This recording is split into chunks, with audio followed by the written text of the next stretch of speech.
เจ็บไข้ยังคือติดผลึกแท้นี่มันเป็นอะไรนี่สามจักแผลมีจักแผล3 แผลนี่ไผสินอนให้ไผสินอนห้องผัวกับเมีย ผัวกับเมีย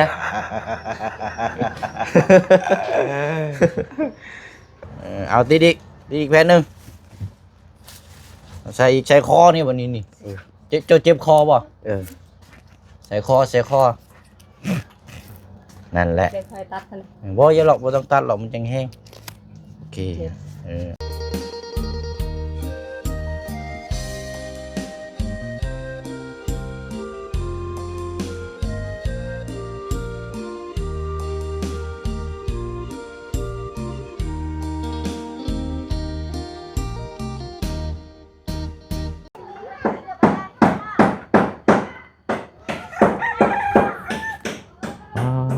เนาะ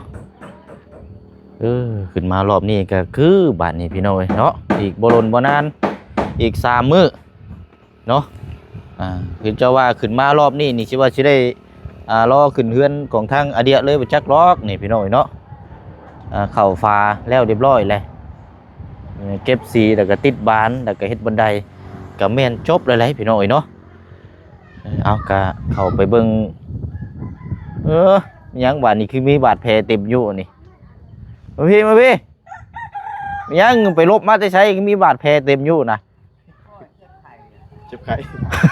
เจ็บไข้วะหรือว่าปวดหัวก็คือแล้วเจ็บไข้ไปฉันอุ้ยเนาะเอาสบายดีเลยพี่น้องเด้อเนาะพบเจอกันอีกคือเก่าคือเดิม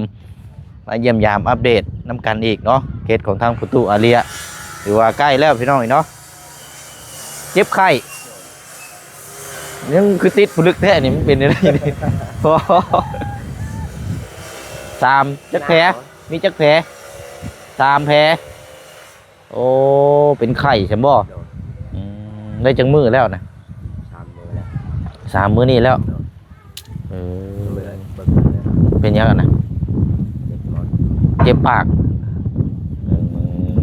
เอาเดียวกันจะเป็นไผ่เพียงหนาวใช่บ่หนาว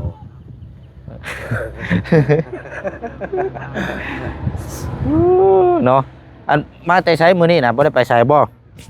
ได้ไปคืออันเห็นใส่เสื้อคืออันนั้นแท้สิดอกนึงมาแต่ให้เบิ่งนี่บ่ได้ไปให้บ่นอนอยู่เฮือนเจ็บไข้ไปบ่ได้เจ็บไข้ไปบ่ได้ป่วยเด้อเนาะโอเคเนาะโอ้ยเอามาเยี่ยมยามเบิ่งเนาะใกล้แล้วเฮือนเนาะเอาเดี๋ยวพารอเบิ่งนี่เด้อพารอเบิ่งวันใช้หวนขัวแล้วก็จังเลาะขึ้นย่างขึ้นไปเทิงเฮือนเด้อเบิ่งข้างล่างก่อนเนาะเอาโอเคเนาะพี่น้อยไปอเดียไปเดี๋ยวบ่บุญเด้อเจ็บไข้ได้อันนี้เนาะ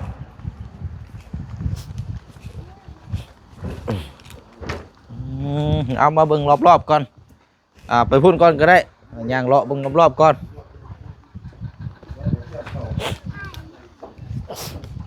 โอ้เนาะโอ้มันยังน้ำขังบ่เลยบ่นี่ฝนสาดเข้าไปบ่น้ำขังตกเปียกฝนเอาเนาะกัดเรียบร้อยพี่น้อยเนาะติดตั้งปลาเชล่าเนาะงามเนาะหักแล้วนี่พี่น้อยใช่มาเบิ่งทางไกลๆทางนี้ก่อนกว่านี้ไม่ได้งามอยู่บ่โดยโอ้งามทำไรลึกเอ้ยฮะระวังเมียกับเพื่อนนี่อันใดงามกว่ากันงามคือกันลึกยันว่าอย่ามาเลือกบ่ถึกงามคือกันเนาะโอ้งามแล้วเป็นลึกแล้วงามเนาะโอ้ติดบานนะบ่นี่บางประตูตา เรียบร้อยเนาะบ้านก็ทาสีงามนี่รอโอ้ไม่เส้นเฮาเดือลายดีเนาะนี่เนาะ หน้าประตูก็งามบ้านก็งาม ไม่สิ8เนาะเดือลายดีแล้วเนาะเต็มด้วยเนาะประมาณ20โตขึ้นบ่จักอันนี้โอ้เนาะเก็บไว้เฮ็ดเตาเชียร์ทางหน้าก็ยังได้เด้นี่ ห้องน้ำมันยังได้เอา ห้องน้ำหรือว่าห้องครัวเนาะโอ้ยังเดือประมาณ20กว่าโตขึ้นบ่จักโอ้เนาะเอาใช้บัดนี้ไปย่างขึ้นไปเทิงพุ่นก่อน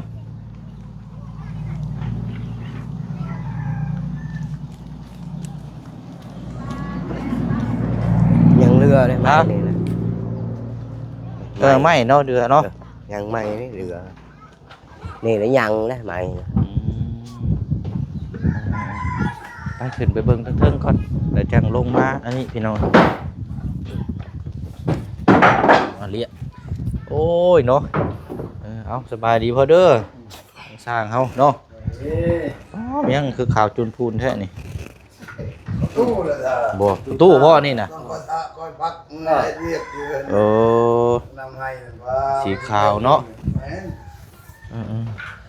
เจ้าบ่ทานี่ เขาทา โอ้ ทาคนเคลายไม่ได้งาม ทาสีก็เป็นเนาะเจ้าก็เนาะคักโยนี่ แผ่แผ่เขาทาหมด ก็ได้วันเฮ็ดกัน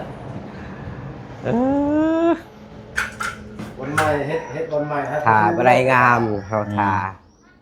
เปียกหมด เตียงมืดโอ้ยเนาะใช้ห้องนอนอยู่ใช้น่ะใช้ห้องนอนนี่ห้องนอนเนาะไผสินอนอยู่ในห้องนี่บัดนี้ฮะ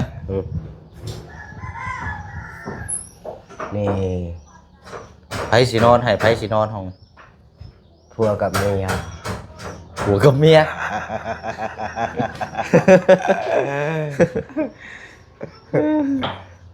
ลูกได้ฉันนอนใช้บัดนี้ ลูกนอนที่นี่ก็ได้เหรอ อยู่แถวนอกเนาะ ได้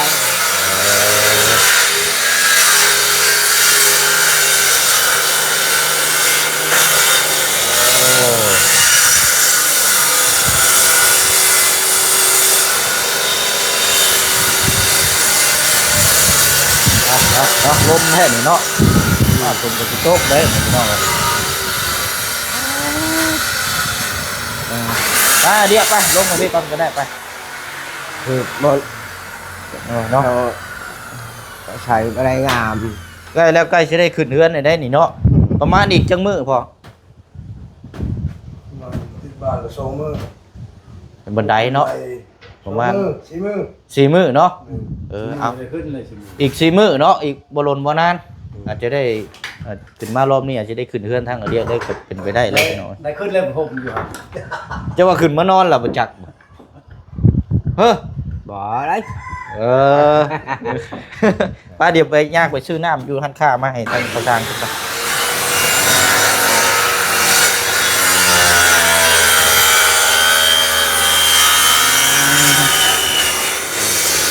10 บาทด้วย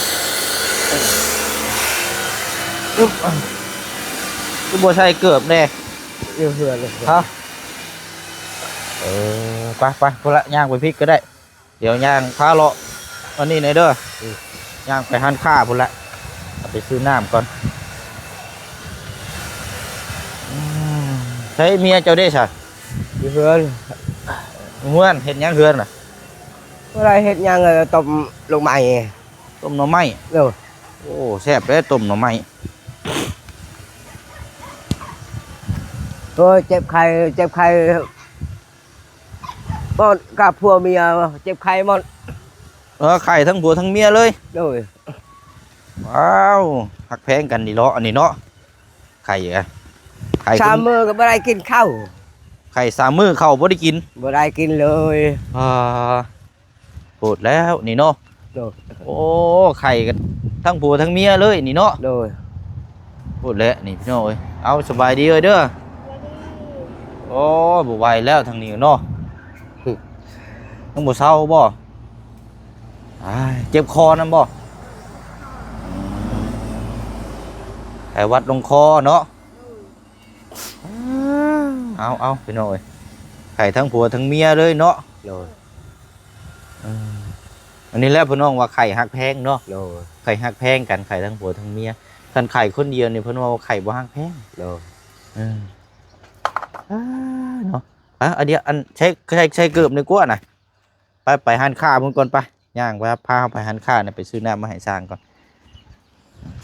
ถ้าเกิดมาจากอยู่ชัย เกือบก็เฮียละบาดนี้ เกิดลูกเฮาไปหมด อ้าวอ๋ออยู่เนาะผลไม้ต้มอันพื้นยาวชุ่ม นี่เยอะได้บุมีเกือบใช่ป่ะ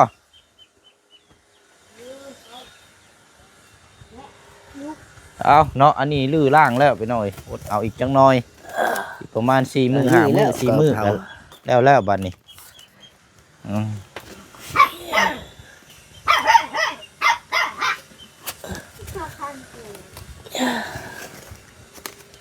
โอ้ยเนาะอันเดีย เอ้ย กางเกงขาสั้นมีจักตัวกางเกงขาสั้นนี่มีจักตัว บ่มี ผมมีบอก โดย เอามากันไปย่างไปหันขาผมก่อนเนาะเคยไปอยู่บ่หันขาน่ะ เคย เคยไปอยู่บ่ เคย ไปนำทางก่อนจะไปทางใด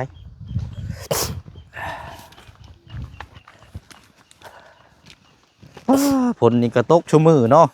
โอ้ยมือนี้บ่ได้นอนเลย มื้อนี้บ่ได้นอน ฮะ นำพันตกนี่ บ่ทุกเทศตกว่าเนาะ เฮาเบิ่งเฮือนยันเปิดบ่มี อืม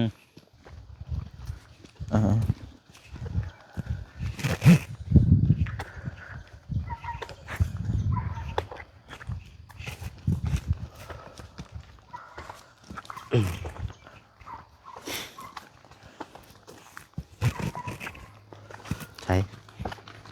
โอ้เพื่อนไปใช่นี่ เฮือน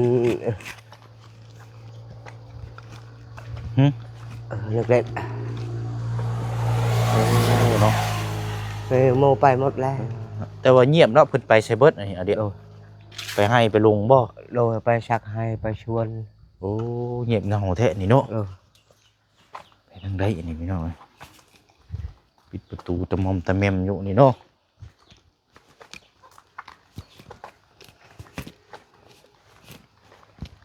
ทางไหนบ้านนี่เด้อพี่น้องใช้หันค่าอยู่ใช้หันค่ามีจักหันค่าเดียว บ่มี ฮะ บ่มี หันค่ามีหม่องเดียวหม่องอยู่พุ่นบ่ บ่บ่เดียวอยู่พุ่นเวียดกะอันนั้น หม่องเดียวพุ่นบ่ โดย ป้าใช่ปะย่างป้าเดี๋ยวพลสิตก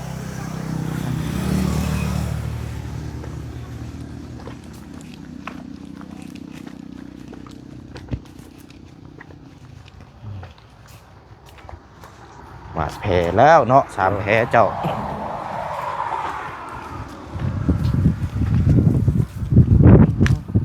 บรรยากาศเนาะเย็นดีเนาะนี่ฝนก็ตกเป็นพอดีปล่อยปลายเป็นคลิปนี้ ไปเบิ่งทางนี้ ไปยังทางนี่นะ ไปเบิ่งทางนี้ไปอยู่พุ่น ไปแบบไร ไป ไปพี่ไปยังมึงไปรัดไปนี่เพื่อนกับเจ้าได้ไปทางนั้นนะ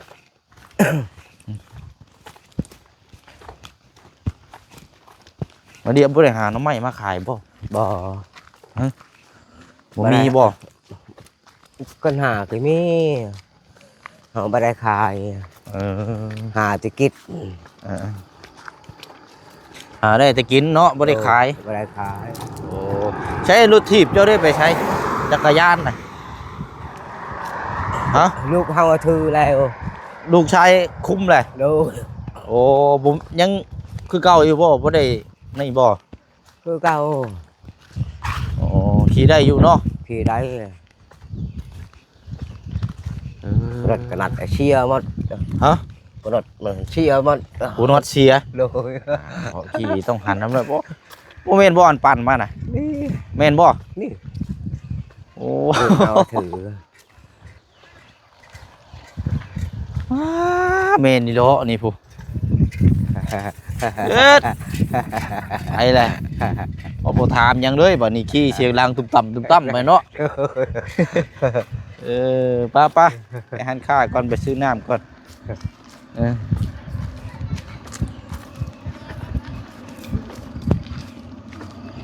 bao chú lại bao chú lại bao chú lại เอาเดี๋ยวพาไอเดียบุกหันข้าก่อนพี่น้องเนาะซื้อน้ำใหม่ทางสางก่อนอย่างจังหน่อยโอ้เนาะมีถุงหน่อไม้ได้พี่น้อง lại giờ chè bằng này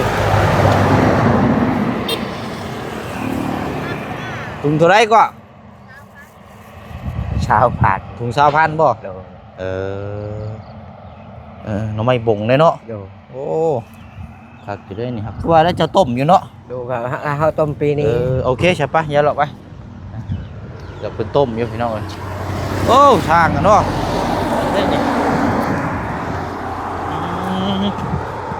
มาเรียกข้ามไปฟังนั่นไปย่างข้ามฟัง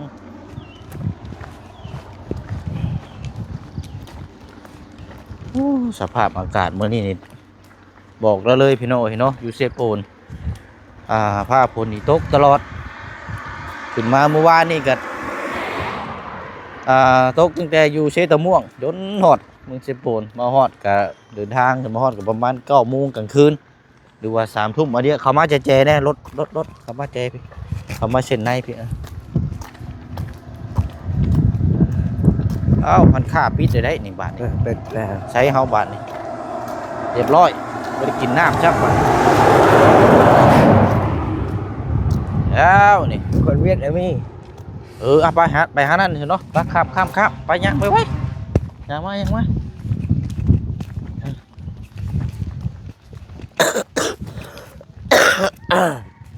ป่วยอะไรเนาะใช่ cô vào phải xào viện cô phải xào viện บ่ฮู้แล้วจะเว้าให้ฟังหน่อยเด้อจะเว้าอะไรบ่ภาษาเวียดได้อยู่เนาะนี่เอาเจ้าเด้อถามเอาอิ่มร้อยอีกเด้อซื้อน้ำมาสร้างถามรถ lên ơi đi bộ béo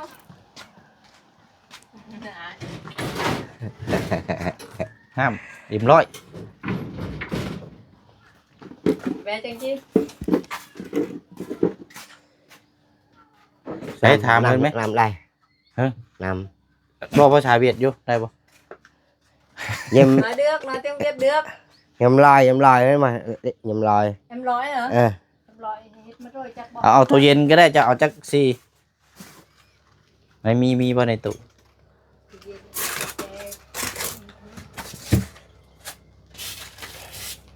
อ๋อโอเคเอาเลยก็ได้เอาดิเอายังเมื่อกินเอาแม่เรื่องเอาแม่นุ่มมายังก็ได้ไป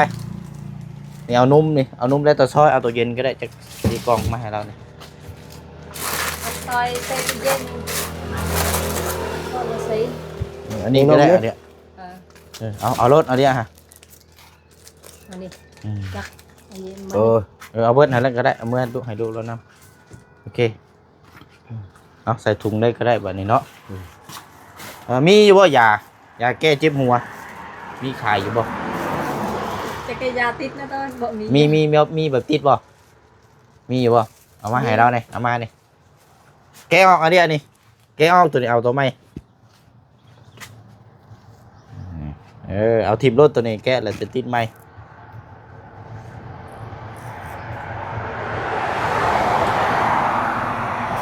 บ่ได้ไปห้องหมอกันติดอยู่ห้านค้าเวียดนี่แหละโอเคแพนเท่าไรเจ้า cái này xí ฮะ cái này xí tha แพน15หน่อยคือแพงแท้ sẽ hình số มันมีจานอันนี้นะ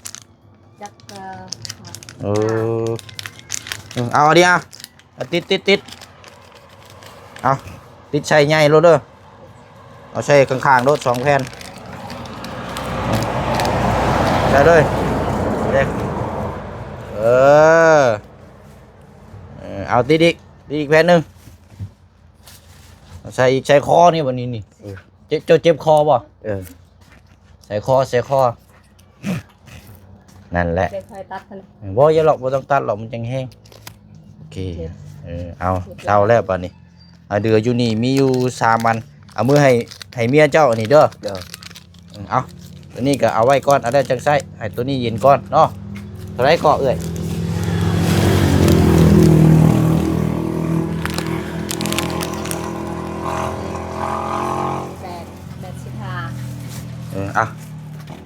เอาพุ่นอันเดีย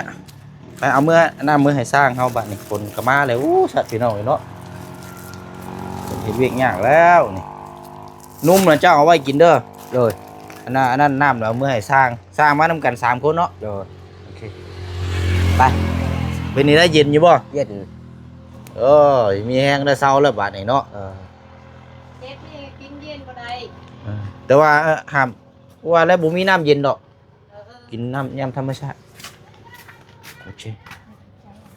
ไปอาเดียบัดนี้เมื่อเฮาฝนสิตกห้ำเดี๋ยวไปย่าง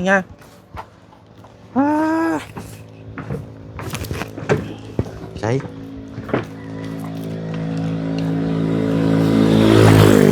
ลุกดินเลยพี่น้อยเนาะ โดย เอาเนาะย่างมาซื้อน้ำพี่น้อยเนาะแล้วก็คนละเอามื่อให้ทั้งสร้างแล้วก็ซื้ออันนี้ให้รถดินให้เราน้ำเนี่ยเราบ่สบายเนาะทางอาเดียเดี๋ยวพบเจอกันอยู่เฮือนใหม่แล้วเนาะโอ้เอาเป็นจังไดหน่อไม้ต้มเนาะสุกแล้วบ่ เจมเจออยู่อาหารละ โดยเอา นี่ โอเคเอาติดด้วยเอาใช้ขมับรถแกะออกเก่าๆนะ และแก้กี่ เอาแต่นุ่มมาแล้วเอาไว้แล้วก็โอ้ไข่กันบนยงครัวเลยนี่เนาะไหวแล้วพี่น้องตาลอยเลยไปเอานี่ไปให้สร้างเขาบัดนี้เนาะ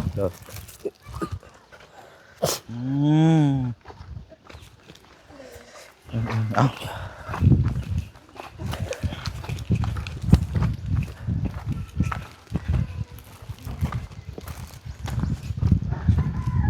สีจะบ่ค่อยหุ่งพี่น้องเนาะเฮือนทางประตูแต่เป็นสีแบบถ้าเฮาให้เบิ่งบรรยายนี่จะเป็นสีแบบเฮือนแบบผู้ใหญ่เนาะเฮือนแบบผู้รักผู้ใหญ่แบบมีครอบครัวนะพี่น้องเนาะสีก็จะประมาณนี้แต่ว่าถ้าเฮือนแบบวัยรุ่นหรือว่าแบบอันนี้น่าจะหลังอีกคนละสีเนาะ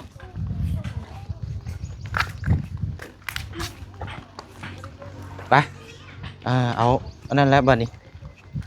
ขึ้นไปให้สร้างว่าสิซื้ออย่างมากพี่น้องเพราะว่าตอนนี้ก็ยังรอบเช้าอยู่ขึ้นมาตอนเที่ยงนี่ว่าเฮาซื้อกับข้าวมาฝากเพิ่นกำลังติดบานอยู่เนาะเอาน้ำเด้อพอเด้อกันมาตอนเที่ยงสิซื้อกับข้าวมาฝากบ่ได้มาตอนเที่ยงครับอันนี้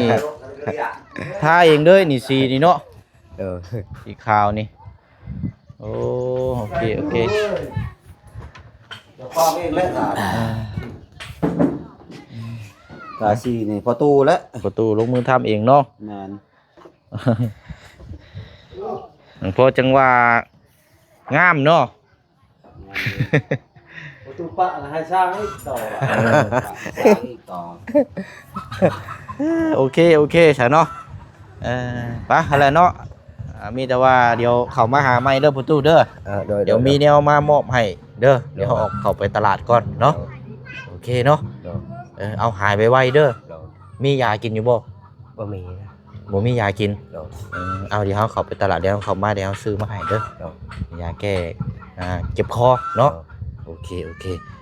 เอาหายไวๆเด้อเนาะโดยเอาเนาะพี่น้องดีแต่ว่าบ่ติดตายกินนี่ก็เนาะติดใส่กันเอาเนาะเดี๋ยวก็เช้าละเดี๋ยว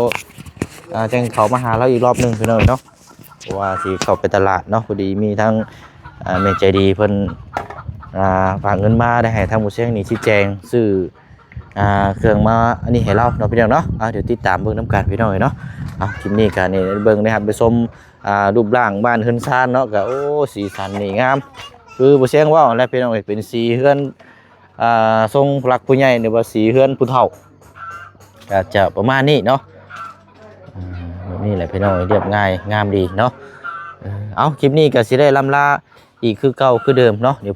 พบเจอกันในคลิปหน้าเลยพี่น้องเด้อเนาะขอบมุกขอบใจขอบบุญขอบคุณพี่น้องFCคือเก่าคือเดิมเลยพี่น้องเด้อเนาะพบกันในคลิปหน้าบ๊ายบายเลยพี่น้องเด้อพาผลกลับมาอีกแล้วพี่น้องเนาะ